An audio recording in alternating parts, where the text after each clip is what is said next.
Good evening. Welcome to our first meeting of the year. And to begin our meeting, I have two special guests. We have Leo and Aiden, who would like to come up because it's a school night, and they're going to be leaving us early so they can get their homework done and get ready for school tomorrow morning. But they have a few ideas and suggestions for... Come this way, guys. Can you stand right there where you can see the camera? Closer. And you're going to have to talk really loud because we don't have a speaker, okay? Okay. Okay, so they're here, and Aiden goes to Skinner, and Leo goes to Edison School. And they're going to talk to us about this traffic circle, which affects Leo. And Aiden is going to talk to us about the 30-second stop signs on Tennyson and Perry. Okay? So what are your comments or concerns? One at a time and talk really loud. Are you ready, Leo? Yeah, so I think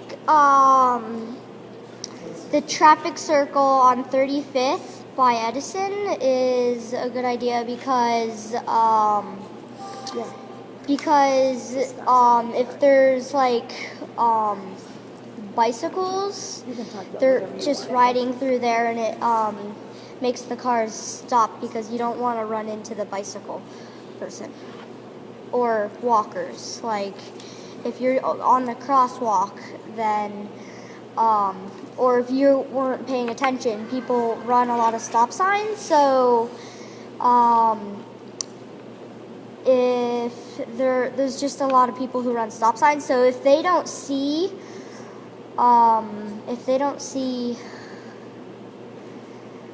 the pedestrians, then they'll basically just run over the pedestrians, or they'll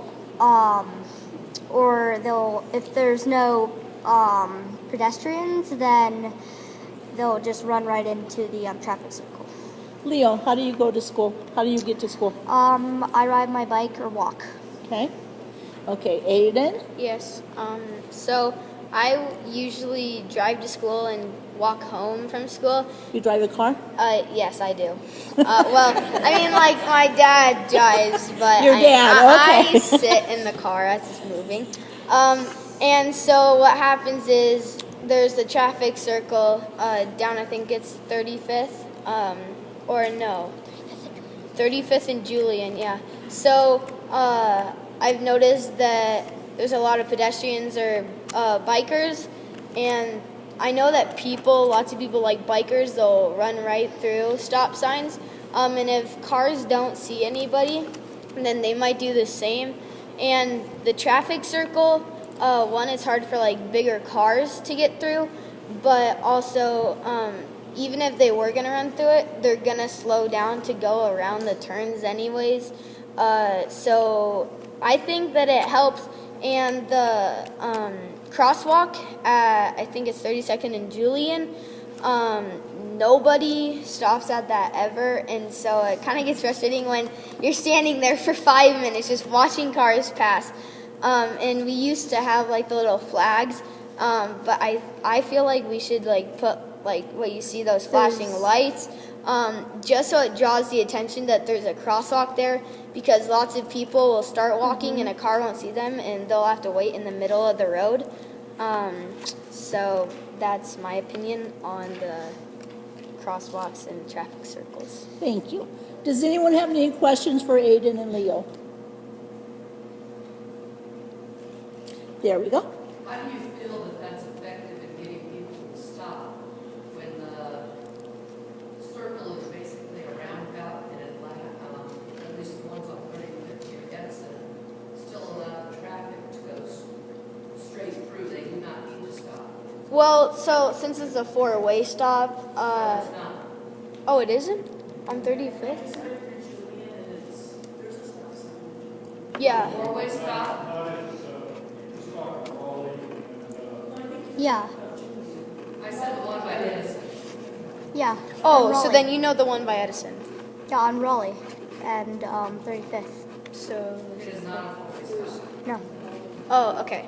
And it would just slow the traffic down, and it looks obnoxious. Would we not be better off just putting like a yield to pedestrians and putting white cross? Council, The question, actually, you said it just slows traffic down. That's all those Well, traffic circles are intended to do. But it doesn't make them stop. What these gentlemen just said was that they can be at a stop sign. This is rough. And people won't let them cross. They So maybe the yield need sign would that probably be less more than. So I- yeah. what they really should do, and I wouldn't encourage it, is step out into the road, right? Right. And like the yield sign is kind of like the crosswalk. People won't really recognize it and be like, "Oh, there's a yield sign. I'm just gonna wait for them." They probably won't like you see how busy 32nd is. Like that's a really busy street, and there's a lot of people walking along it, and nobody stops. Like there's 1 in 5 people who stop. So when there's a yield sign by a school zone, and there's a lot more kids, it's just gonna hold up traffic too. Why not make it a four-way stop like they have at 35th? Well, because I don't actually know. Here, Leo.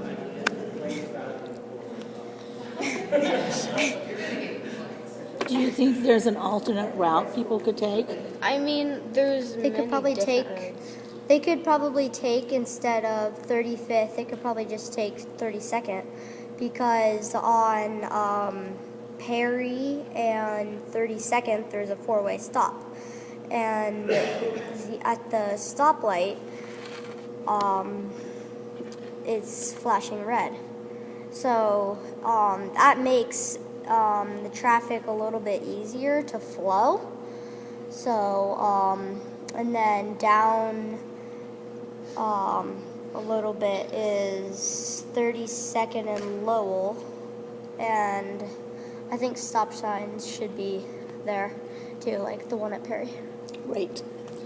Okay, yes? What about one of those yellow lights that the pedestrians push and it flashes? Mm-hmm. Would you like that?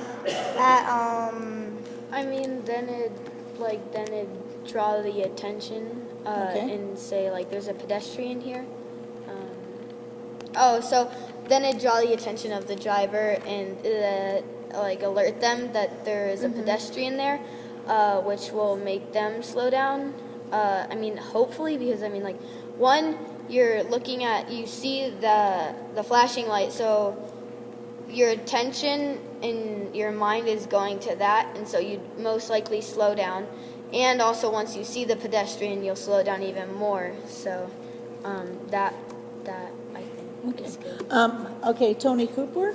So, since the idea is to get people to slow down and be safer, I've talked to the Denver Fire Department, some of the senior officers.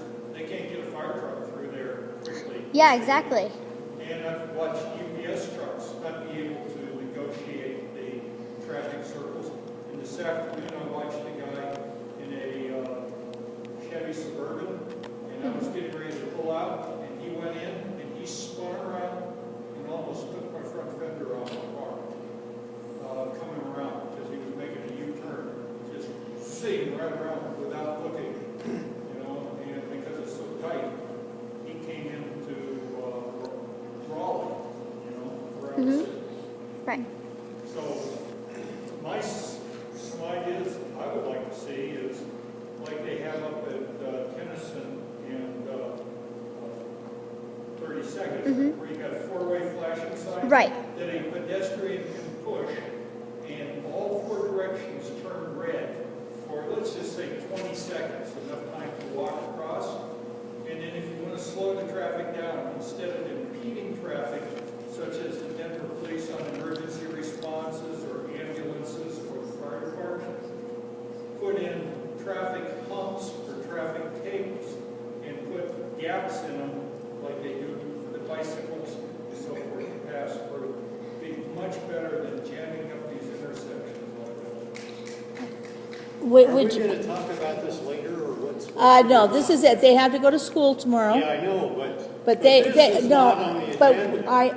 that is correct, and thank you. Okay. Aiden and Leo were riding their bikes by the church this evening, and they asked what was going on, and I told them, and I asked if they had any opinions, and yes, they do. And so they have to go to school tomorrow. And so they are finishing up. And we can ask if traffic engineering would come one night to speak to the group. Would you two like to come also and listen and hear about, and maybe give some ideas then? Yes. Okay, so you two are excused to get. I'd like to ask one more question. Yes, Since Tony. they walk to school, they walk the sidewalks more than any of us probably. What do you think of the safety of the sidewalks with the stones or the sidewalks that are raised up and the roots that have pushed them up where they create The tree roots. Yeah. I mean, lots of the time when I'm walking, I'm usually looking down. But at least once or twice a time, I trip over one of the little roots or elevated, I guess, blocks. So it would be it's kind of dangerous to walk the sidewalks, right? I mean, I wouldn't call it dangerous. But say that when you see all the other sidewalks with the little cement, like ledge, I guess, that definitely help. I mean, like nothing bad would happen, I guess. It's just But you step have to down. be cautious when you walk the sidewalks. Yeah. So if you're walking with a couple of your friends and you're talking about something going on at school or something, and you're not paying attention, you can trip on those. Yeah. Yeah. I bet you're more worried about stepping in dog crap. Okay. Thank you guys, and maybe Councilman Espinosa would like to have you come speak one time as city council, and that would be good. Thank you guys for coming. Thank I just you. want to say I'm really impressed with how much you guys know the roads, considering you're not driving. Yes. Thank you guys. Good job. Thank you, Christian, for getting him home safely. Okay, so next we have Officer Anderson, our neighborhood officer. Do you want to follow up with anything? No, I was just going to tell them that's pretty admirable, being civically engaged at that age. Yes, it That's is. tough for them. It's a tough position, and I admire them for doing that. That's Yes. pretty admirable. We get a lot of comments on those traffic circles and everything, but just so you know, everybody's involved, the police department, city engineering, public works, city council, so it's not an easy fix, but they are being looked at all the time. There's a lot that goes into those decisions, so I'm going to leave it at that. Okay, thank you. I did bring some property crime maps. We always bring those every month for the group, and those are on the back table there by Trevor. I'm going to focus again this month on theft from motor vehicle and stolen motor vehicles. And I brought a copy of a call so I could read it to you, just to give you the importance of who has a garage door opener in their vehicle that isn't integrated into the mirror or the visor, just a garage door opener that you can take out of your vehicle. We're recommending that people do take those out of your vehicle and don't leave them in your vehicle when you're parked on the driveway or on the sidewalk. And here's why. This happened within the last week. Corporal Vaca responded to the location regarding a theft from motor vehicle burglary call. Upon arrival, it was discovered that the suspect had broken into a vehicle which was parked on the driveway of the residence. The suspect, while in this vehicle, removed the garage door opener from it and utilized it to open the garage door at the listed location. Once the garage door was open, the suspect got into a second car, which was parked inside of the garage, and took items from it. The suspect then fled the location. That in itself is very bad, but I'll tell you, it could have been a lot worse. I don't know if this was a detached garage or an attached garage. I think most of us, when we have an attached garage, we leave our pedestrian door unlocked that goes into that garage. That person could have went into that residence and caused harm or committed a lot of other crimes. It's just something to think about. We just want to put those reminders out. We've seen a trend on this citywide where some group of criminals have figured out, hey, it's pretty easy to get garage door openers and to break into people's houses or their garages. So we're just putting that out there as a reminder. We're doing some social media pushes on that, but I wanted to let the group know because you're the eyes and ears of our neighborhood, and I know you share this information, so we appreciate that very much. So thanks for listening to my story on that. And don't leave items in your car. Anything. Don't leave anything in your car, please, please, please. If you see our mobile sign. It's right now on 26th and King. I don't know if anybody's seen that in the last couple of days. We have a message on there about all these items that should not be in your car, which is basically anything. Everything. So just pay attention to that. I'd really appreciate it. As everybody here probably knows, but in case some of you don't, we have a new commander in our police district because Commander Payson was appointed chief since we last met. So he is now the chief of police, which is awesome for the city. He's very civically engaged and he's all about the community. We have a new commander. His name is Jeff Martinez. He is fantastic. It's going to be very good for our community. He's a West Denver native, so he's very familiar with North Denver, South Denver, all on the west side. So it's going to be very good for the community and for our police district specifically. So, and on that note, we'd like to invite everybody to come to our station meetings that we have every month. The next one happens to be on the 17th of September at 6 p.m. at the district-owned police station. However, Commander Martinez will not be at this meeting because he had a pre-planned out-of-the-country vacation that he has to go on, but we are still having the meeting. So he says, I gotta go, I'm going, so. Are you going to still have food and refreshments? Yeah, we're still gonna present the significant events in the district. It's open for questioning. If you guys want to ask us anything, bring your questions and we'll address them, and we do feed you while you're there. So we love to have people at our meetings, so thank you for that.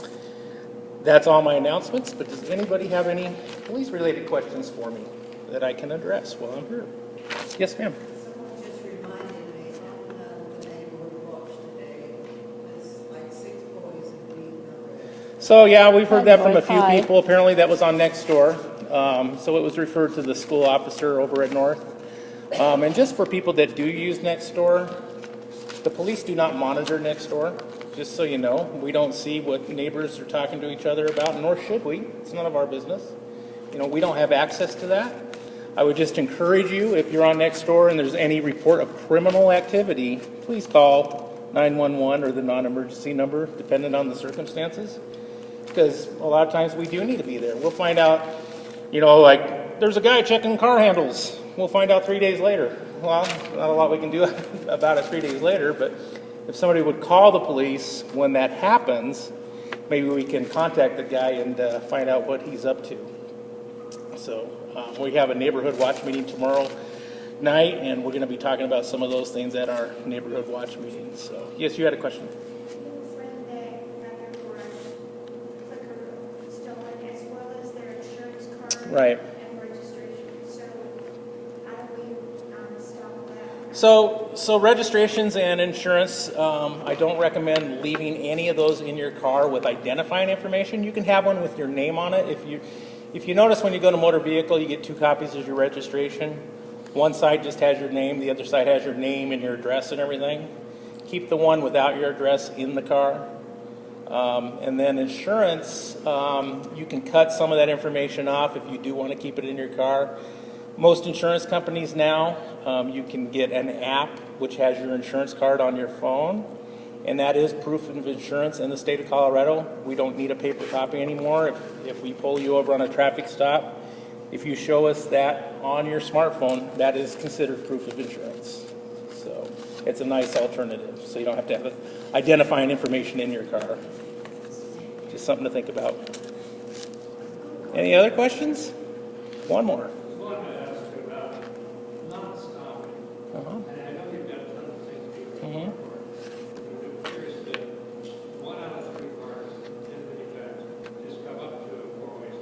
Right. Yeah. Yeah. It seems to be worse than it ever was. It is. It is worse. There's a few reasons for. Well, we're doing what we can. There are people out there doing enforcements on that as we can. As you know, there's thousands upon thousands of intersections in the city, so it's impossible to monitor them all. I have a couple theories on that. Our population is growing at 1% a month citywide, and plus a lot of people are moving here from out of state, from the big state. It starts with C along the coast, and the California drivers. But yeah, it's not that we don't see it. It's not that we're ignoring it. We're doing what we can on that. So we do realize the severity of that. So we're doing it. if that helps you at all. No, I didn't take it as that. No, I didn't take it as that. So it's a concern. So Anyone else? yeah. There we go. I'm just curious, is it legal to make U-turns in city streets? It is. You can make a U-turn anywhere in the city in Denver unless it's specifically marked no U-turn. Okay, you can make a U-turn. So obviously you have to follow all motor vehicle laws, make sure it's clear, make sure you're not blocking the intersection, not driving carelessly. A lot of times people do get in accidents when they're making a U-turn, and that typically turns into a careless driving accident because they didn't make sure everything was clear before they do that U-turn. But yes, it is. The only exception is you can't make a U-turn across a double yellow. You cannot do that. But on city streets, yes, you can make a U-turn. Okay, anyone else? All right. Okay, thank you, Officer Trevor's saying Anderson. time out. I can see him. I thought I was practicing the sign language. Okay, so now Raphael.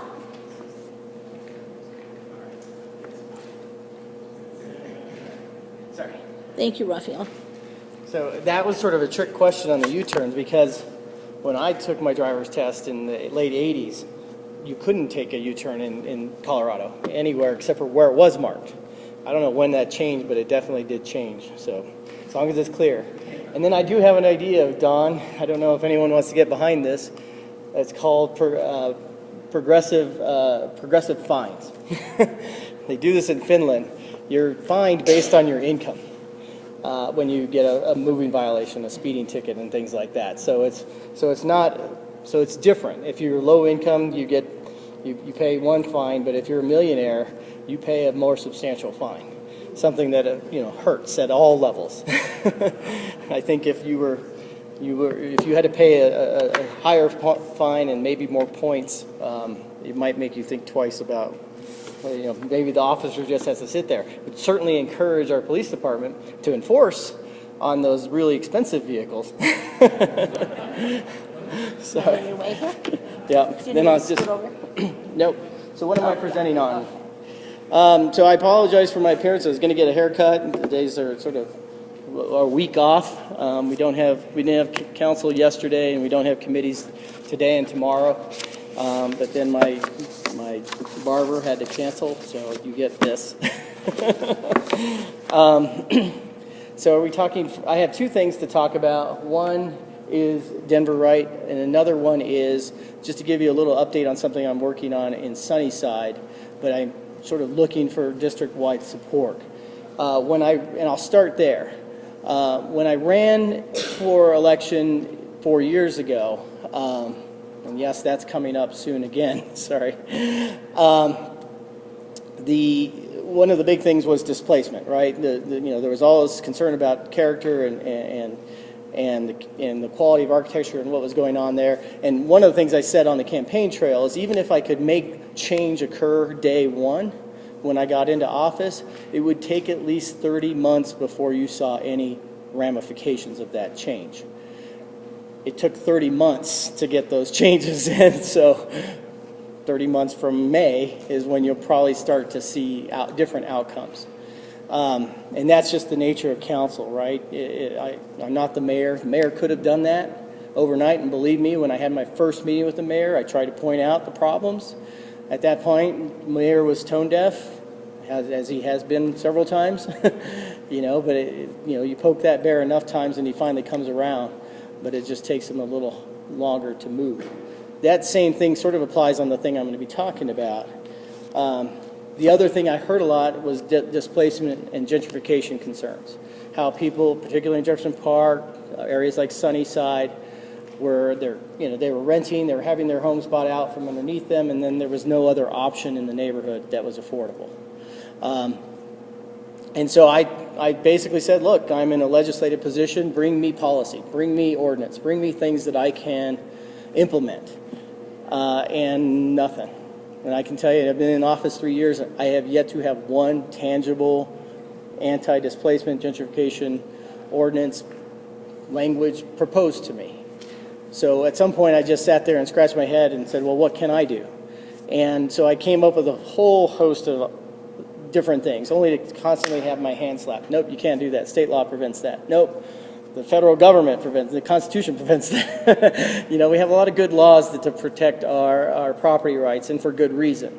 But there's also a couple of state laws that never were written, and because they don't exist, we are handcuffed as a city in Denver, or because of other pending cases.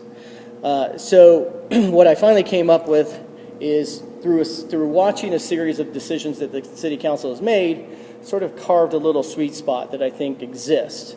And I have presented it to Sunnyside residents, I have presented it to developers, and we have just almost near uniform consensus. And that's what this proposal is, in a nutshell. And so I'm going to go there first. Okay. Sorry, I got to go there first. Okay. So this proposal originated at the 41st and Fox Station area. You probably are familiar with Fox Island or Globeville. But this is the east part of Sunnyside at 41st and Inca, not too far from the District 1 police station. It is the only transit-oriented development area in all of District 1. It's our only rail stop in District 1. And so, I don't know, next? I'm going to use the arrow keys. So, the design, so what happened there is this is all industrial land. Well, not all industrial land, it's primarily industrial land. But any rezoning and future development is all guided by this plan, which was adopted in 2009, and it governs the half-mile radius of the station area, that circle. That is the land use plan that's in that document. If you lay it over the top, it looks like this. So what we're only talking about is this area on the east side of the rail. And you see these two areas, the darker reddish color and the yellowish color. Those are designated, the yellowish is urban residential 1 to 3 stories, and the other one is urban residential 2 to 8. When the community had conversations, and that community included Highland, Sunnyside, and Chaffee Park back in 2009, there was talk about how that the reason why it's 2 to 8 is it was supposed to be scaled up. It's supposed to transition from the single-family neighborhood into that 8-story. The city, in its form-based zoning infinite wisdom, and I can speak candidly because no one from the city is here now, looked at that whole red area and go, well, the beauty of our zoning is you can build nothing. You can build one in an RX8 zone district. You can build one, or you can build the 2 to 8. So anything in the red area that was supposed to be in the transition gets an 8-story zone district for the asking, which means that if you're a developer, you're going to, what would you build if you had 8-story entitlement? You're going to build something more than one. And so what I'm trying to do is address the status quo with that conduct that is happening. So it's focusing purely on those areas of East Sunnyside. The status quo is that if you went in and you asked for rezoning in that area, you had industrial land, and you asked for rezoning, you have no entitlement, no ability to build residential, and then all you get is 8-story. This is what happened on Brighton Boulevard. The old Denargo Market and that whole area, if you go there now, there are thousands of housing units built. Not a single affordable housing unit has been built in all of those new units. And that's just ridiculous, considering Denver's housing need. So what I'm trying to do is, the thing that did change is 2 years ago, they're now subject to the linkage fee. But the reason why I opposed that linkage fee at the time is it was just another tax on you all to subsidize affordable housing, which you already do through your income tax. Now you're doing it through your property tax. And the problem I had was it wasn't shifting any of the burden really on the development community. The way it was pitched was it was going to generate $15 million a year, half from property tax, you all, and half from the development community. Well, in year one, it raised $10 million. $9 million of it was your property tax, and $1 million came from developers. And so then what did we do? We bolstered it with a whole bunch of other cash, which was, again, your property and your sales tax. So you did see me support the recent upgrade that uses marijuana tax to get you to $30 million a year. That's because that's what I was trying to fight for back when we did this $15 million deal. Is it should have been a $30 million deal 2 years ago and through a different mechanism. So I got behind it this time around, but I didn't support it initially. And if you think I'm lying, the blue boxes are properties that have already been rezoned to RX8, and the yellow boxes are applications that are in the office in the city right now. And so the opportunity to do something with that land is going away. So what I'm proposing is overlays to address this very issue. What it boils down to is two things. This is the current zone districts. I don't expect you to be able to read that map. The point is that most of that area, both the red box, which is the 2 to 8, and the blue box, which is the 1 to 3, have no residential entitlement. The majority of that area is, let's give them, so the proposal is let's give them residential entitlement. Let's overlay that area that says, look, you still have industrial land, but now I'm going to allow you to develop up to 8 stories, the same way the zoning the city would allow, but with an extra amount of development opportunity over what the city would allow. So I call it existing zone districts plus. So specifically, the first overlay would apply to the entire boundary. It would allow you to develop to RX3. Now that's a zone district you're not familiar with in West Highland, but it basically would have been something that a slot home developer could, well actually never, slot home developer never could have used that. It is a storefront building type only. So you can only build buildings with a sort of ground floor that has a bunch of transparency and preferably activated uses, and then 2 stories on top of that. So 3 stories total. It can be either 100% residential or it could have ground floor mixed use. And then, but what you would do if you decide to build with that residential entitlement is 14% of your bedrooms would have to be available at 80% AMI. Area median income. And that is, when we did that new law that now charges you property tax for affordable housing, that is the maximum amount you can provide that housing for and still meet the requirements of the affordability requirements. I won't get too much into that, but the point, there are 2 important things of what I said there though. It's 14% of the bedrooms. Currently we require units. The difference between bedrooms and units is simple. If you have 700, if you're building a 100-unit apartment building and they're all 700 square foot apartments, 1 bedrooms. If you're a developer and you had to put 14% of those bedrooms in there, well, that's 14 units. That would suck. They would all be shooting me if that was the requirement.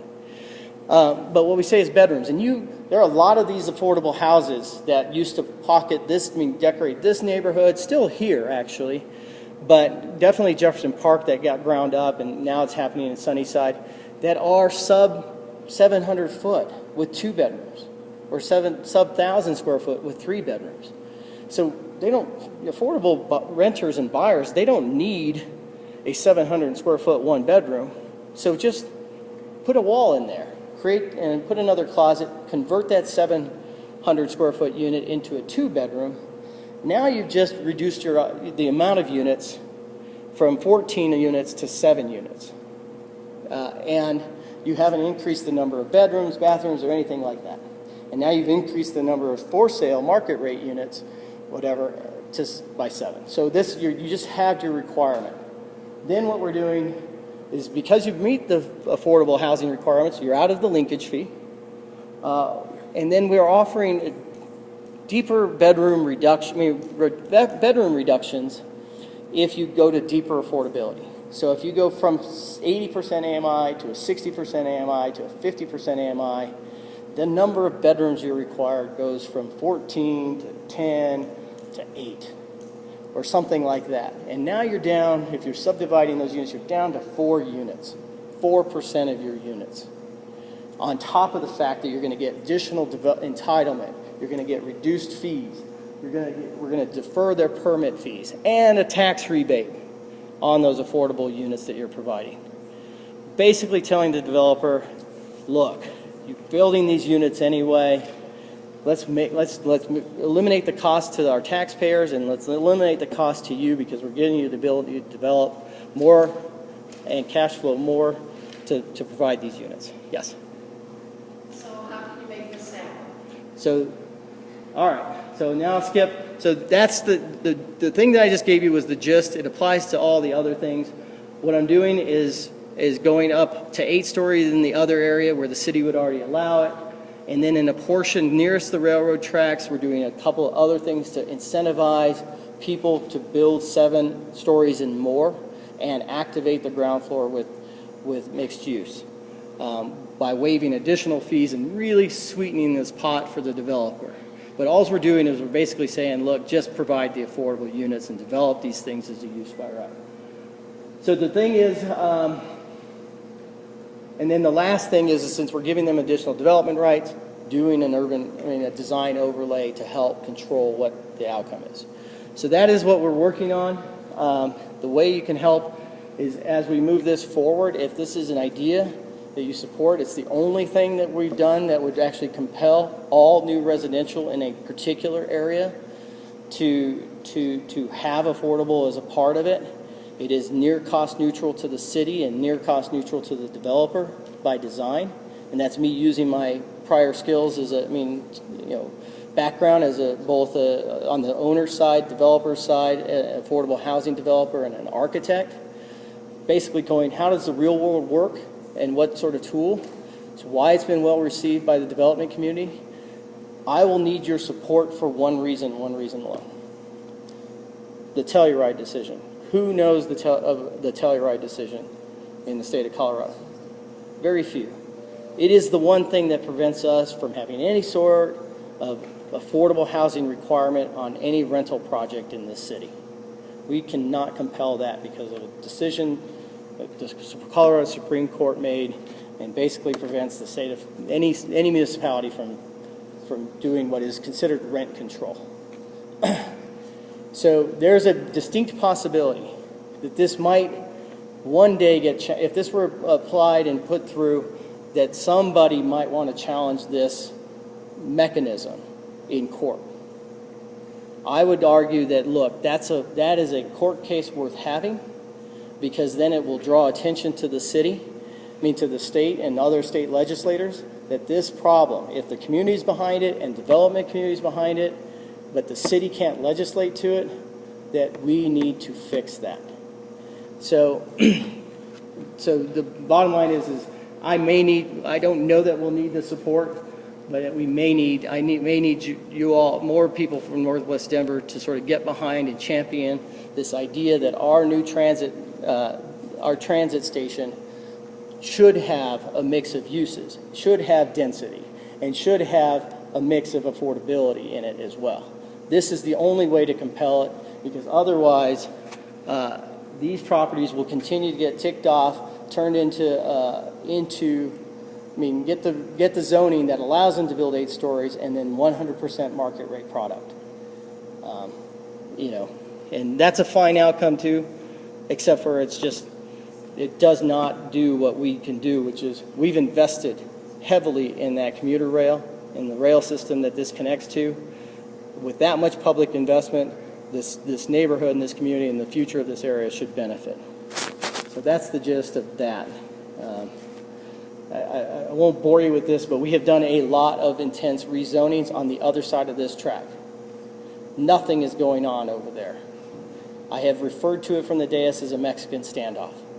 Everyone's looking at each other to sort of be the first person to go and bite that bullet and develop and pioneer that market. The good news is on our side, if you go over there right now, there are 2 projects under construction.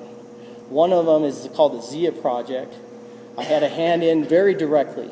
It is a 427 unit mixed use and mixed affordable, mixed for sale and mixed rental project. It's got 20% of the units in that project are affordable on both sides, the for sale and the for rent. And the design is about as good as we can ask for. That is going to set that market. That is going to be the guinea pig for that area. The problem with that is once that thing comes to market, the rest of those little pocs that I was showing you are going to start to fill in real quick.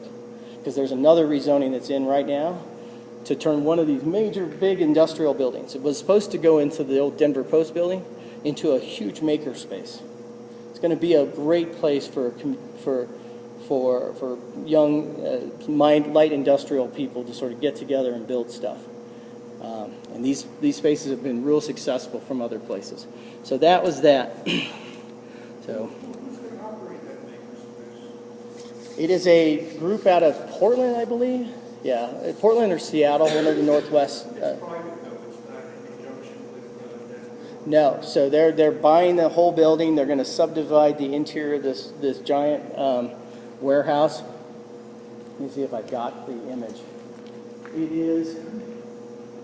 It's in the very top corner. See this entire half a block? That whole building. Where's the community college on that? The community college. Oh, it's not on the dorm area. Oh, the dorm? Complex off Fox somewhere. This is the Regency Hotel and student housing. Yes. So by running the numbers, 50% of bedrooms versus 50% of units per to please the developers, you're ending up with very few affordable units, and that doesn't do nearly as much to help the problem as it could if you were sticking with 40% of units. Yeah, so I don't deny that I always refer to this as a meager amount of affordability. That's why I say this is such a low ask that it's by design. It's intended to be painless so that we prevent developers from basically going, well, I don't want to do affordability. I'll just rezone from this IA with this incentive overlay into an RX8 outright and get rid of the affordability requirement. That will cost them time and that will cost them money. So I'm playing a calculus game and going, well, how much affordability can we get before they basically say, no, it's worth it to me to not provide that meager amount of affordability. But the beauty of that, the only silver lining is that meager amount is more than the zero amount that they would otherwise provide. The other nice thing is it's what we call the missing middle. This guy is this 50 to 80% AMI. We have a lot of programs for 30% and below and 50% and below. The 50 to 80% AMI is where our least amount of dollars and our most expensive unit to build is. So if they're building a meager amount in that area, permanent, that's the other thing. These are perpetually affordable. And that's listening to the industry. Rather than them deal with 30-year terms and 50-year terms, they're like, nah, let's just build it, move on, and forget about it. So that's the thing. So I'm telling you now because there's a lot of things behind all this that have been taking a lot of brain damage to try and make work and to get it to something that was simple, applicable, predictable, and would be adopted. So that's that concept. So everyone is sufficiently bored talking about affordable housing. I appreciate you guys listening to that because we're not in an area anymore that struggles with we struggle with affordability, but we don't struggle with the problems that came with the amount of affordability that this area once had. We have good problems to have. We're fighting about traffic circles, for crying out loud. We're fighting about four-way stops. These are not existential issues.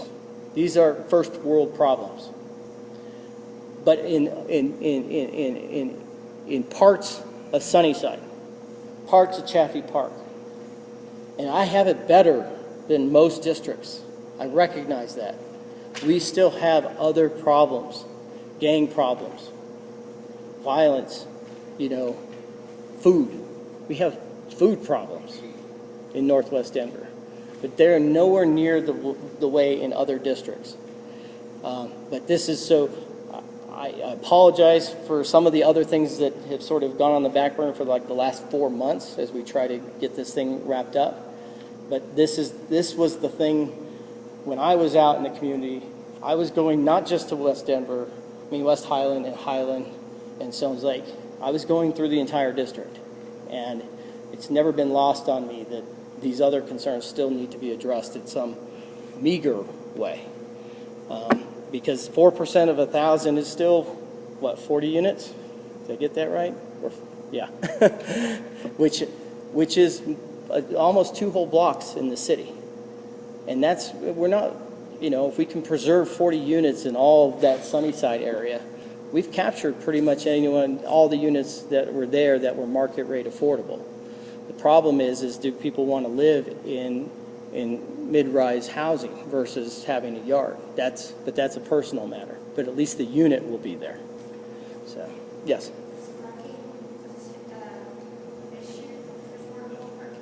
So the real problem here is everything in that circle has a really reduced parking requirement. You can almost get down to 20, like a quarter. You can get down to a quarter parking space per unit. Every one of these developments that's where the highlighted is overparked because of its relationship to TOD. And that is just a consequence of our 2010 rezoning. And so parking will be an issue up here, with or without these proposed changes. No.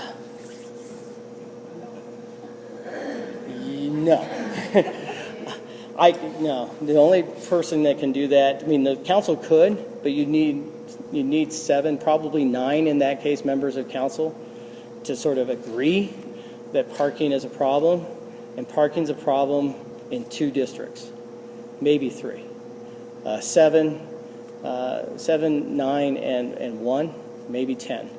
So you got 4. You got 4 people that might be on board, and the rest are not going to touch it with a 10-foot pole. Yeah. Yes. If you're doing a development and you're going to have some for sale and some for rent, I would think the market would drive mandatory, subterranean parking or something to satisfy the buyer. The buyers aren't going to buy it if they can't get a parking space. Yeah. No, so that's the truth of the matter is every single one of these developments, with or without this proposal, will be overparked to the requirement.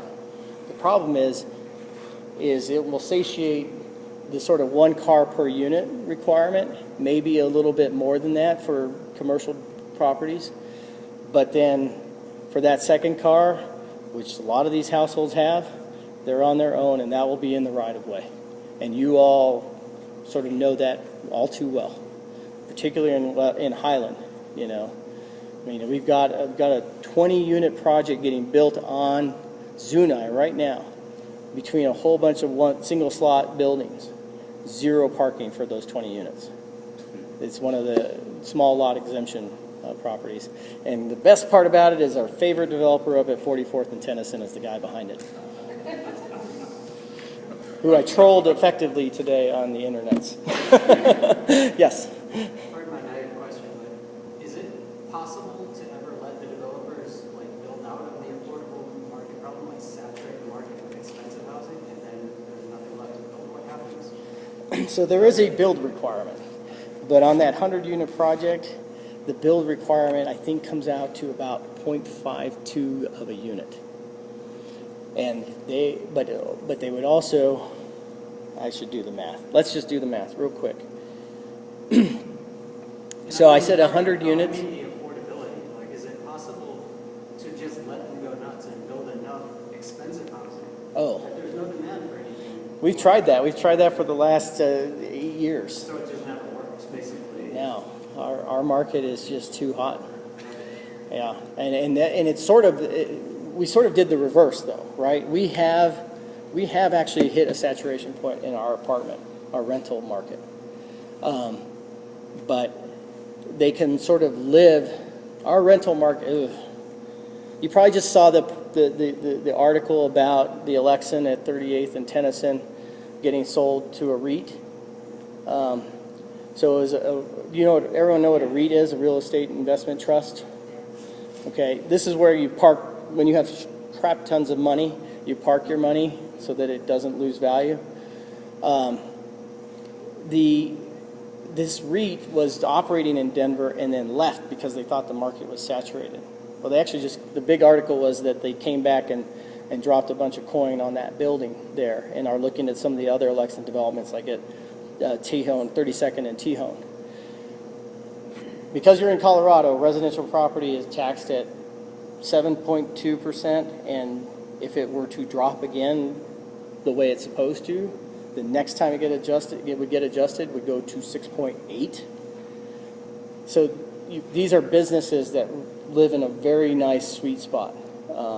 And well, actually, what was your question? I'm sorry. Can the market ever solve the affordability problem by just letting them own enough that the market is saturated? So that's what I was going to say. So you don't actually have to occupy these buildings to the degree that you might think in order to turn a profit, even at the prices that are getting paid. And in the case of REITs, they can even lose money because it's just there to protect money. Not that they're interested in doing that because there's an operator still there trying to turn a profit, but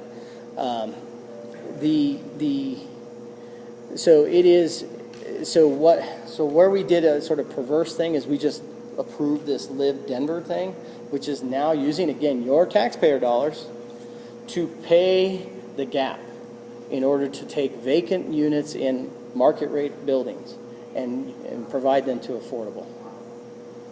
And that was the problem with that. Just to add to this gentleman's comment, the other thing that's happened over the last 10 years is that we've actually lost a ton of affordable units because buildings that used to be, say, modest duplexes that were pretty small, 800 square foot, have been raised and have been replaced with really large, very expensive buildings. So not only have we not built enough, we've also lost enough. Yeah, so we're doing 1,000, or a little over 1,000 units that way, filling vacancies in market rate buildings. We are losing market rate affordable because those are potential developments. And we actually had some housing stock that we're losing at a rate of 2 to 1. On top of that, we misplaced over 300 units in Northeast Denver, right? Because OED wasn't keeping track of them. So, there's other mechanisms. I won't bore you with that, but there are other mechanisms in this designed to A, have permanent affordability so we never lose them, and B, we're changing how we keep track of them so we don't lose them that way either. But we're trying to make it foolproof and easy to provide some meager amount of affordable housing. And that's why I sort of welcome the lawsuit, because if it were ever to come to that and we couldn't do it and then the legislator were to solve this problem for us, then we could sort of go into above meager because the market could support it. That's what we proved with the Nexus study that we did 2.5 years ago. Just no one has had the political will to make the market pay for it. So. I'm sorry, did you answer the question of how we can support it in this? I don't know, because I will do a call maybe to your organization, to Whna, when there actually is a time for written support, or if you're comfortable at some point with what I presented, or maybe a supporting document, reviewing that, just write an endorsement or letter of support. So as I present it to my colleagues, I can sit there and say, yeah, we have the support of this organization and this RNO, or these RNOs, these organizations, these members of the development community, and these nonprofits. So, yeah, this is coalition building. So they've been great. They've been great. They're using this to sort of spur their design overlay conversations. They know that I want to move on this within the next 4 months, and they are trying to expedite their design overlay conversation to try and get them to go in together. The other nice thing is this original proposal, one of the many iterations, did a height incentive to 12 stories. At that meeting, there were 40 members, so it was a bigger crowd than this.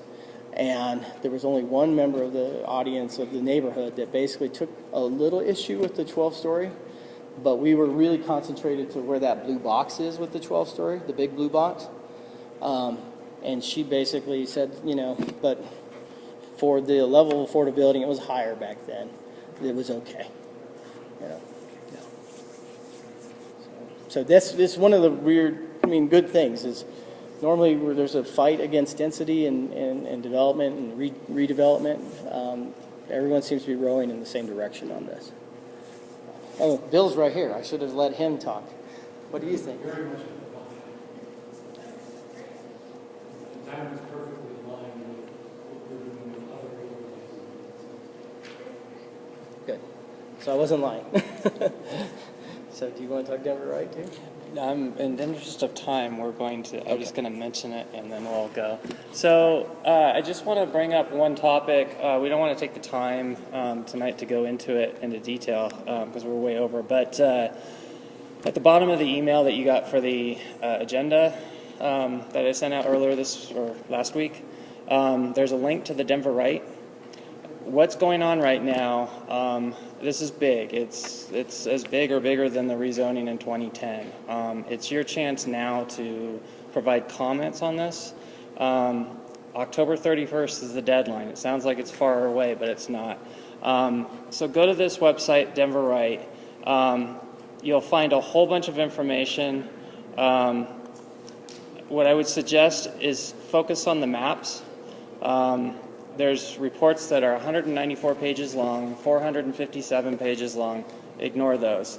Get down to the maps.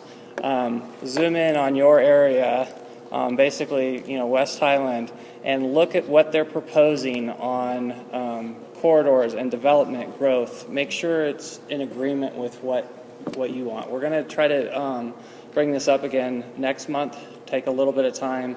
We might form some committee groups to go into this in a little bit more depth and come up with some common points and discussions from the organization. The city is actively accepting surveys out there. There's 5-minute, and then as you drill down into the different plans, there's surveys on each of those. So if you have the time, if you have the inclination, go get lost a little bit in here, surf some web, look at some pictures, make sure there aren't things that you disagree with, and over the next couple months we'll talk about them. But any of those that are interested in it, come see me and we'll see if we can form a little group to take off on that.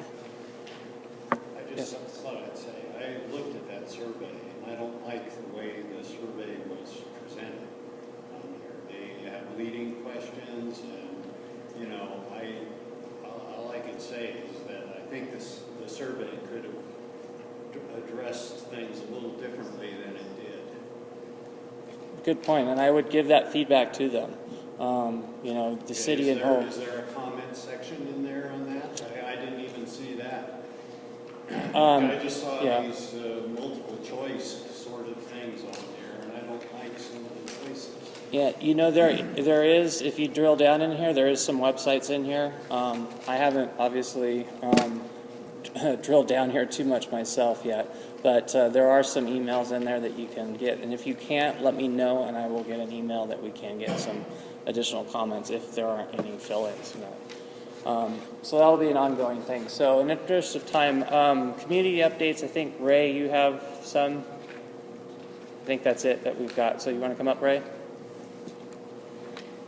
And then after Ray's done, then we'll open the forum for any floor items. Okay, I've got 3 items. I'll do them quickly. The first one was on Denver Right here. Like Trevor said, the public review and comment goes through October 31st. After October 31st, the draft and input will be compiled and it'll go in front of City Council early in 2019. So anybody that has any questions on it, we need early in 2019 it'll go in front of City Council. There is going to be an open house October 9th at Woodbury Library. If you want to go there and see what CPD has to say about it. But we'll do an internal look at it with anybody that wants to get involved in that.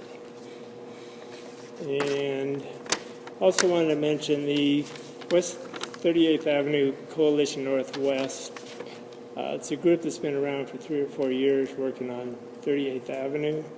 They're now an RNO, and they've been working on the 38th Avenue corridor study, an overlay, how development on 38th Avenue impacts the budding neighbors.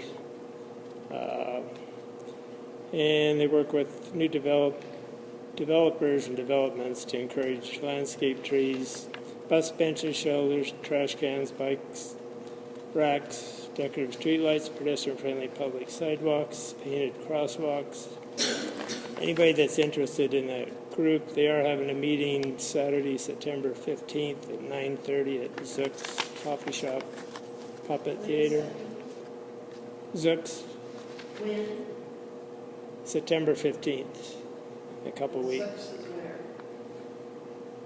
Public theater? On 38th Avenue, east of Irving on the south side. And I just want to mention the emerald ash beetle kill that's up in, I think, Boulder, and it is spreading. It'll hit Denver at some point.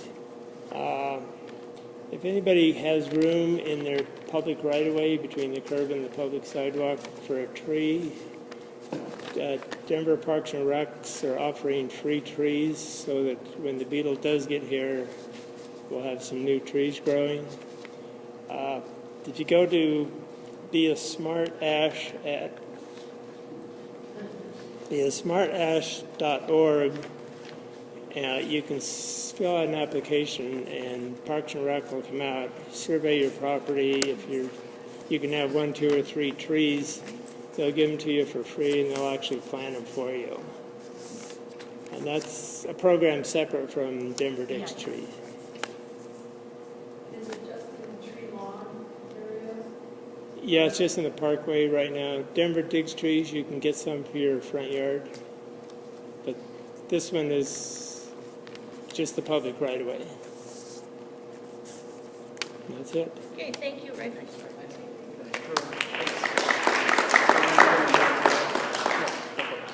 I want to say one quick thing about Denver Right. Sort of quick thing. I have had 6 applications for potential rezonings come into the office in the last 3 months. That have all pulled their application or postponed their application pending the outcome of Blueprint Denver, the update. They are under this sort of belief that the new places map and the new recommendations of this plan are going to somehow support something that probably might otherwise not be supported. This is a problem sort of akin to what I was showing you with that whole 2 to 8 transition thing that I was talking about, which is the plan says one thing and implies something else to the community, but what the words say, are interpreted some way else. So that's all I'm going to say when you read this. This is the entirety of just the Blueprint Denver section. When you read this and you see recommendations, you'll get to pages, you'll get to pages that say recommendations. And you'll read each recommendation. When you get to those recommendations, read them. And if it's a good recommendation and it's worded right and you don't mind that recommendation being applied to your neighborhood, however, fine. But if you read a recommendation there that gives you pause, make sure that it has language in there that defines, that adds a level of specificity. And I'm just going to give you this one example because this is a real example that you may have heard about on Nextdoor or something like that. There was a gentleman that passed away, a hoarder that passed away at the corner of 50th and Tennyson. And then his house was rumored to be being listed as a multifamily property in Willis Case. We assured the residents that there is no plan support for a multifamily property, And then an application came in to rezone it to multi-unit based on the duplexes and the Shrine building that were built to the west. They were referencing this Blueprint Denver plan. The recommendation in here says diversify housing options by exploring opportunities to integrate missing middle, which I had just spoken about, housing into low and low medium residential areas. Willis K single family, just like West Highland, is a low residential area. This is how they propose. 2 to 4 unit structures in locations where slightly higher density may be appropriate, such as corner lots along collector streets and parcels adjacent to corridor or center. So that's what they were doing. Oh, it's a corner lot on Tennyson. I'm going to use that recommendation to upzone to a multi-unit. What they're not seeing is that right out in that same paragraph, the next sentence says, this allowance could include a requirement to provide income restriction in exchange for increased density. And implementation should occur through holistic revisions in the zoning code at a citywide scale. So that's the caveat. If you see something that is a good idea, but you want to have greater consideration and not just a blanket recommendation, it's that language that says no. A spot zoning request like that is not supported by this plan because it actually says that this should only happen in citywide. What worries me is 10 years from now, somebody's going to use this plan and forget about that line. The good news is, again, to support you, and we're going to talk low residential, as you get to the residential area section, and it's a little hard to see, but there's this big yellow box at the beginning. And talking with members of planning board, they are like, this is like a big sign to planning board to indicate to us how we should consider these things. It says, when a rezoning request is made to change the zoning to allow 2-unit uses, this is in low residential, so single family, the appropriateness of the request depends on the existing character, neighborhood plan guidance, and neighborhood input, especially when there is not a current neighborhood plan, which applies to all of West Highland. For applicant-driven requests that are individual sites or small assemblies, it is generally only appropriate if there is an established pattern on the surrounding blocks of 2-unit or multi-unit uses. So that's good language. Make sure that these lead-in language, blocks of text, this sort of direction and guiding principles to how this code should be used is consistent with how you believe this code should be used.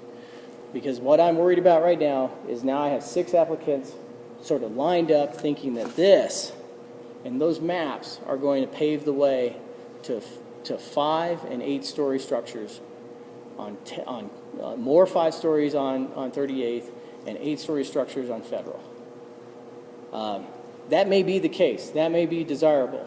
I have not heard that in my time in office. If that is the case, then make sure that this says that. But if that is not the case, make sure that it's clear that you want to have a say in those things. I don't know if it does or doesn't. I'm giving you one specific example of things to look for and how it's been written in there. Since there are examples in this on how they do that, be mindful of that as you go through it. That's all. Thanks. Thank you, Raphael.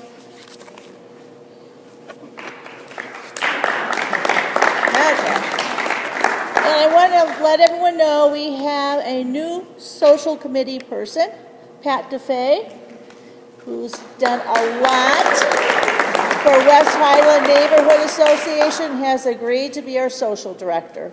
Thank you, Pat. Thank you. Thank you. Okay, now open forum time, and we have Bob McCormick's family and friends to tell us about his journey.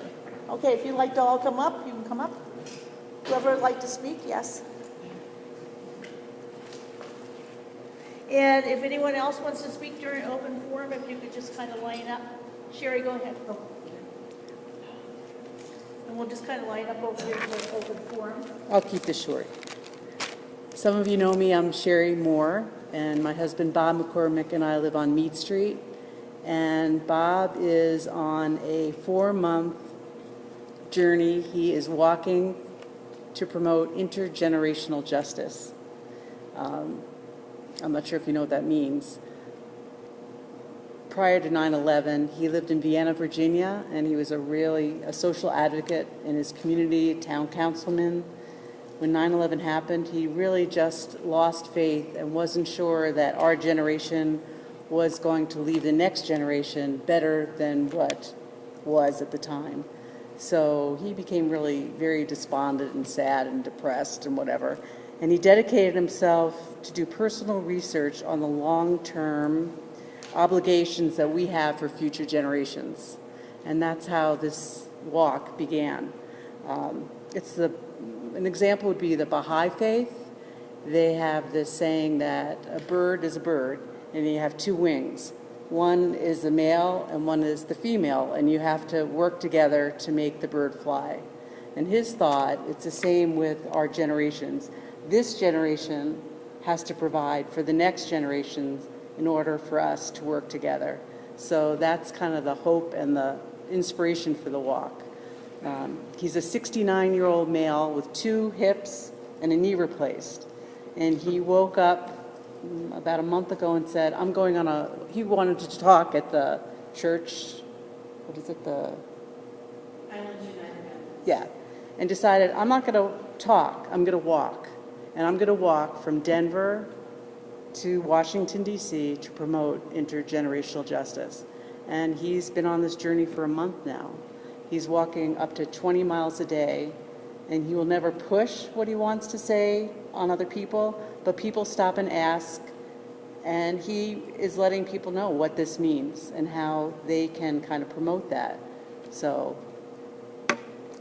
here we are. We're hoping to get to D.C. by Thanksgiving, and friends and family are going to meet him and walk the last 3 days and hopefully walk to the Capitol and present ourselves and promote intergenerational justice. Pat? How far is he now, Sheriff? He is in Kansas. He's left Maryville, camping tonight, and will spend 2 nights in a motel in Seneca. So he's camping, and then he'll stay in motels.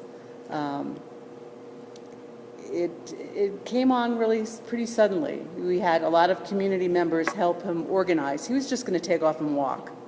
And we said, no, you can't do that. You can't do that.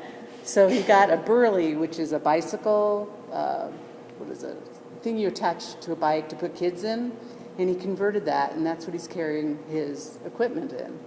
And we have our neighbors, and one neighbor, Abby Hagstrom, is a PR person, so she began the media help, and our neighbor helped with the website, and it's kind of mushroomed, and we've had friends who helped drop him off to start the journey, and lots of support. So REI, we did a 7-hour personal shopping spree and to help equip him. And we've had to make a lot of changes on the way and send him things. So, it's his journey, and I'm here to support it and to talk about it, and I've got a card to promote it. There is a GoFundMe, but his intent is not to raise money. It's just to promote an idea, which he thinks is a really beautiful idea about what we're leaving for future generations in terms of climate, health, and how we need to work together globally as one group instead of in a bipartisan way. How are his feet holding up? REI is sending 3 new pairs of shoes that we're having shipped to the next motel. And they've been great because he's walked probably 500 out of the 1,100 miles. So. And does he have a Facebook page? He has a Facebook page, and he's got a website called awalkforchange.org. Okay. And you can watch him walking. One of my non-negotiables was he had to have a GPS that tracked him, and also if there was an emergency, it's tied into search and rescue. So that was my non-negotiable. So. What a great walk. Yes. Oh. Thank you, Sherry. So if you're interested, here's his card. Up here. I'll leave him You're here. Put him on the back table Sure, there. I'll do And that. so if anyone wants to follow him or learn more about Bob and his journey. Journaling too, which is really interesting. Got what he needs. Yes. People are very open. Yes, it's very interesting to read. Thank you, Sherry. It's wonderful to follow him too, I highly recommend it. Okay, Roger.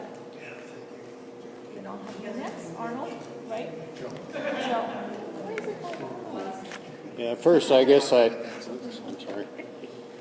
First, I guess I'd like to apologize to Jackie here, but darn it, I'm really angry about these traffic changes around here that I don't think are beneficial to our neighborhood, nor beneficial to auto traffic, nor pedestrians or bicyclists. And it really angers me a lot that especially, bring a couple kids in here to talk about what their opinions are, especially when I think that they were, put up to it by some adults here. But that's just my opinion about it. I don't know the background story there, but it just kind of infuriates me for that reason. And then also, I asked to have a spot on this agenda, and I was told, well, you're not, you didn't ask soon enough. I guess we have people here already who have been scheduled for both September and October, and therefore you don't qualify. I was going to show, a video of what, those traffic stop signs do for traffic around rush hour, and it's not a good thing. And in fact, one of the things that has happened is that the people are actually attracted to coming on these four-way stops because it takes less time to go through the intersection. They can tell this on their GPSs now that on Tennyson and Perry that it saves them time to come to the four-way stops rather than going on to a traffic light where they might have to stop. Well, guess what? This brings more traffic on 32nd, and it also causes other problems. So anyway, and also air pollution. That was one of the things. Anyway, I know it's just boring, but I just these decisions. I just feel like it's like New York City in during the 50s and the 60s, where all these decisions are made by in a boardroom, and it affects everybody in the neighborhood. And like these four-way or these traffic circles, they just kind of appeared. I mean, I guess this is something that, but without a newspaper anymore in this neck of the woods, we never hear about it. They just appear. And one of the things that happened here, and I think the councilman and maybe others have heard about this, but somebody actually, Frank Burns, I believe his name is, walked along waited for somebody to come through. I think this was at the Newton or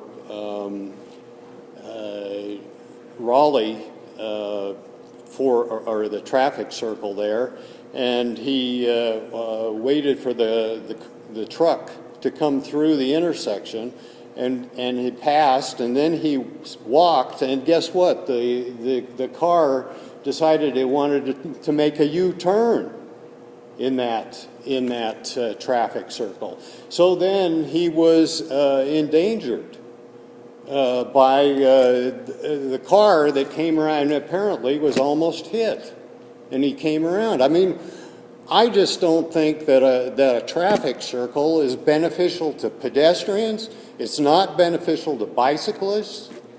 The only thing that a traffic circle or a roundabout is good for is cars if it's in a busy intersection.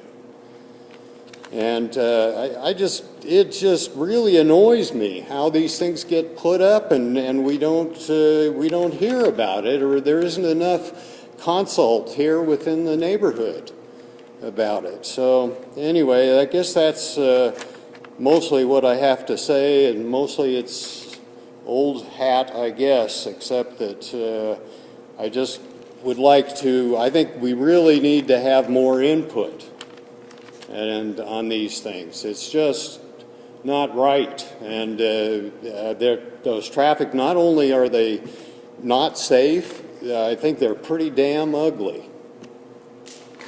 Let me just say something before that. There are a number of roundabouts on Old Golden Road along the commercial district that I think work very well, and I think that's the intent of roundabouts.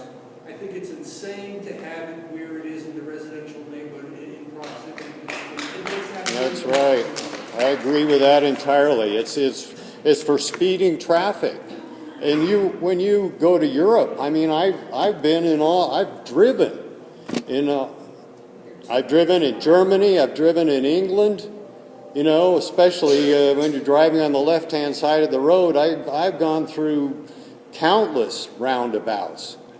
And I mean, you don't see too many pedestrians going through those things. I can tell you, those are for automobiles, and it's for saving money as far as, you know, because they don't put up traffic lights, and the motorists love them because they, you know, I mean, it speeds traffic.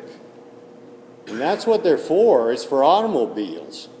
And not for this sort of situation. It's just, I don't know, it just I couldn't believe it, really. I mean, here, there are a lot of things that we could do here to make it safer on the 32nd Avenue. First of all, I suggested decreasing the speed limit between Spear and Perry to 25 miles an hour. I don't see a problem with that. Right now, you can't even go 25 miles an hour right now. And there's other things like changing you can make a left-hand turn going east on 32nd Avenue onto Spear. That ought to be eliminated. With the amount of traffic we've got now, there's no reason that you should be able to make a left-hand turn onto Spear. But, you know, I've told the people there at the traffic department about these things, and it just seems to fall on deaf ears. So, anyway, that's it, but I'm going to keep at it. I'm really angry. Like I say, I'm just really angry about the whole situation. What's that? Do you have the study number to call? Just. Do you have the study number to call? So the traffic circles are just a study. They are 3.5 years in the making. I personally hosted an event. Every time there was a design that came through, we shared it with this R&O, you know, for comment. Yes, there were comments about these sorts of concerns, but the city felt like it was still a study worth engaging. Let me just say they are not roundabouts, they are traffic circles. There's no difference between a traffic circle and There's no difference because we don't understand it. They have to be studied. These things are established all over the world. Correct. And to put this in the middle of a residential neighborhood where there is no traffic problem, you're creating a traffic problem and you're creating a safety issue. Is there something wrong with studying that? Which is exactly what Roger was pointing out. Because I can tell you this, in my time in office, the complaints I've gotten about 35th have not been have not been anything but speeding on 35th. And I had to tell my constituents that, look, cars have been here, primarily focused around Edison and the school there and potential conflicts between the wide street and the speed of cars coming on 35th. And I had to explain to them that, look, kids have been coming to this school for decades, and cars have been on these roads for almost as long. And there's nothing inherent about cars today that go any faster. In fact, they have more safety tools on them about automatic stopping and braking than what we did before. And they still wanted traffic calming measures. And this was, again, this study was for nearly 3.5 years in the making, but actually it was laid out by the Denver Moves Plan years before that. And all these had public comment. And so when this thing came forward, there is potential. And I have heard the complaints about this slowing down traffic by drivers. Well, guess what? That is actually doing the thing that people wanted done on 35th. Now, it's not in its final implementation yet because there are some other changes in signage and more pork chops and things that are going to go in on this all the way down to the Platte River. But it is, so you're seeing it in its interim, but the circles themselves, all the other stuff is permanent. So every single change that goes on the rest of the way from now on is going to stay. The only thing that might stay or might go are the circles. This is a study. They will be lifted in, I believe, 4 months, or what is it now? Just after winter. Just after winter? If it's a study, how come there's not 4 signs at every intersection with a phone number you can call and make a comment, just like when they want to remove That's what I'm asking stoplights? about. There's no signs. And so that's what I'll ask on what we're going to do to get out the word, because we need comments. And that's what I have asked people that have responded. This was a done deal, and it's being shoved down the neighborhood's throat. No. If it was, signs would have been done. Somebody did a very bad job of implementing it then. Well, very bad. That would be Public Works. And trust me, they have done a very bad job, because these were actually supposed to be installed in July of last year, or in August of last year. When were they supposed to first time pave 32nd? They don't want to 2 pave years that ago. because they want it to be bad for bicyclists. No. So you have to take 35th. So for the contact name right now, Dan Rain, who came here 2 years ago and talked about this very 35th bikeway. He came and gave a presentation. He's still the project manager for this project. This is his email up there. We will contact him and get a phone number as well. But this is the person to contact to give your comments until we can get you a better phone number to talk to. And we have, there was a big forum in 2015 where they presented many different solutions that they were using for traffic calming. And traffic calming is not a new concept. It's been around for at least 10 years. There's a really good website where you can learn all about traffic calming and all the different techniques and tools that are available. These circles are allowed. And as somebody knows, I think it was the lady here in the back row, many people look for stop signs and don't bother to slow down. Whereas with the traffic circles, I think if you go out there, you can see that every single car was on their brake lights because they're actually slowing down. They don't have the option of blowing through them. So it seems to be working very effectively at the traffic calming piece. But then, as Trevor mentioned, we haven't seen the full implementation of the bikeway on 35th. The idea is to make 35th a safer place for bicyclists because many other streets are very unsafe for bicyclists. And I grew, If drivers find that, oh my gosh, I'm having to go a few miles slower now for 35th, they're really irked by that, and they choose to go on a different street, say 38. That actually also helps make kids and bikes safer on that street. So I think that it's, like Brett was saying, it's achieving what it's set up to do. I have to disagree because Wheat Ridge uses... I have offered also to invite traffic engineering to come to speak on this issue, and we can invite them to come, and then we can discuss it with He's them. our representative. He needs to hear this.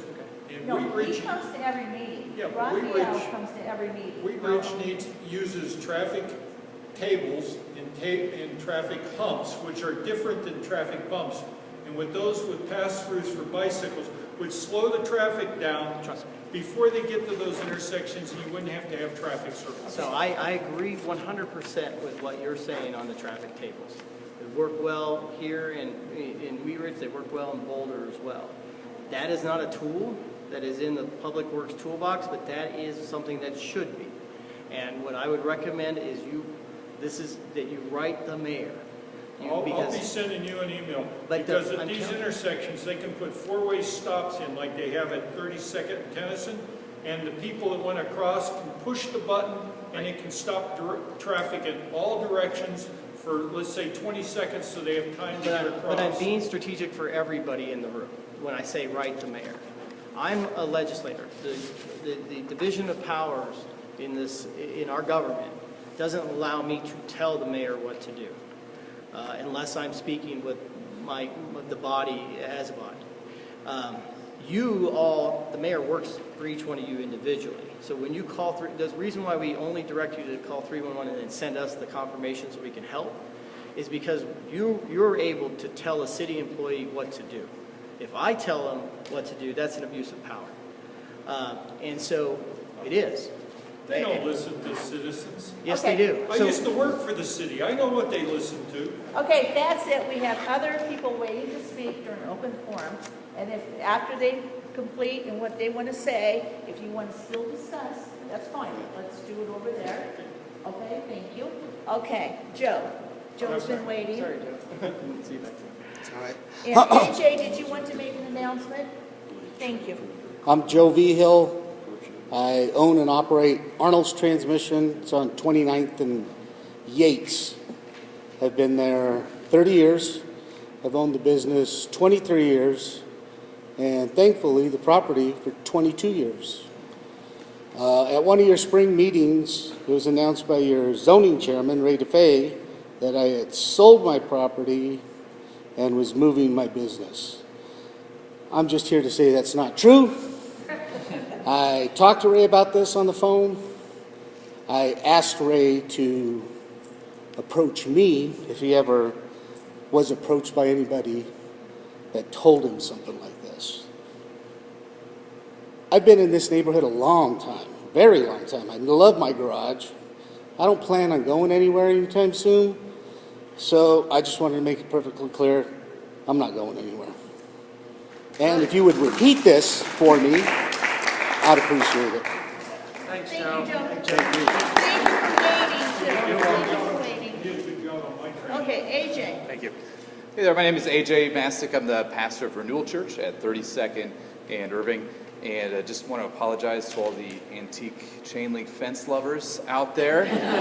Sorry we took that thing down. We didn't really mean to offend you guys. So, no, hopefully you guys have noticed we're nearing the end of our roughly 8-month remodel of the property, and hopefully you guys are happy with some of the cosmetic stuff that's happened on the outside. And thank you. Yeah, we've been thrilled too with the new lower parking lot fence and resurface and some of the other things as well. And we really want Renewal Church to be a place for the community and a place of gathering. So, soon if there's community groups that need meeting space, let us know. We're happy to host those groups. But wanted to let you guys know that this is actually launch week for us. So there's a number of great churches in the Highlands area, and we're excited to be kind of the newest one. And this is our launch week. So we're launching Sunday morning services this Sunday, 10 o'clock, child care available or children's church available. And we just look forward to serving the community. Thank you, guys. Thank you, AJ. Anyone else want to speak during open forum? Yes.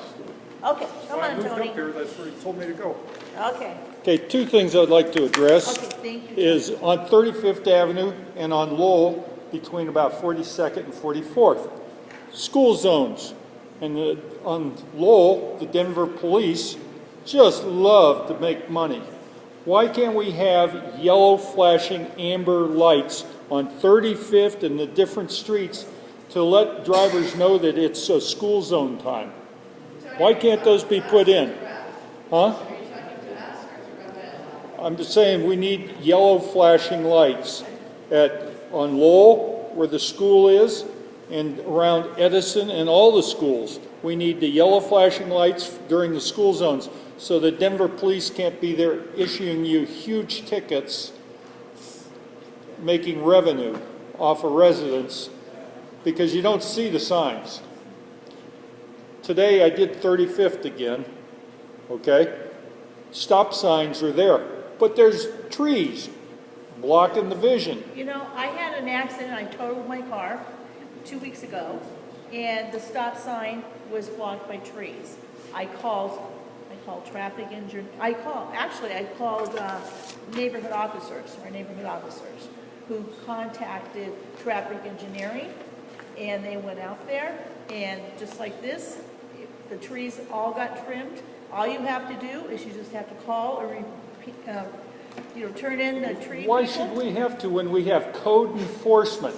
That's Okay, the name they're of their very department. busy, and you know what, that stop sign, it was totally where you could not see the stop sign, and I blew right through it, it totaled my car, and there was 2 other cars involved. But That's just what code call it. enforcement is supposed to do. Call 311. I do. I call 311. You get not much out of them a lot of times.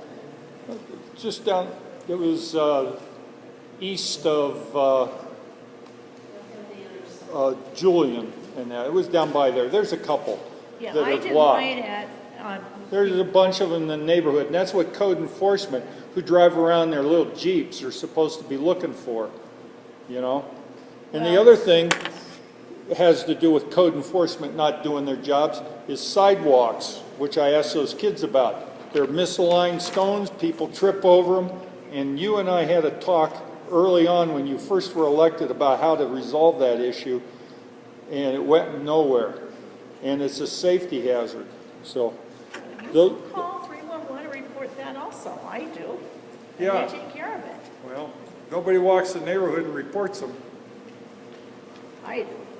And that's why Okay. people walk down the street instead of down. The meeting is adjourned. Thank you very much. Thank you for coming. Hi, I had one more thing I wanted to ask you about. I don't know if you noticed, the summer's getting progressively warmer. And I've been reading just coincidentally, cities like LA is starting to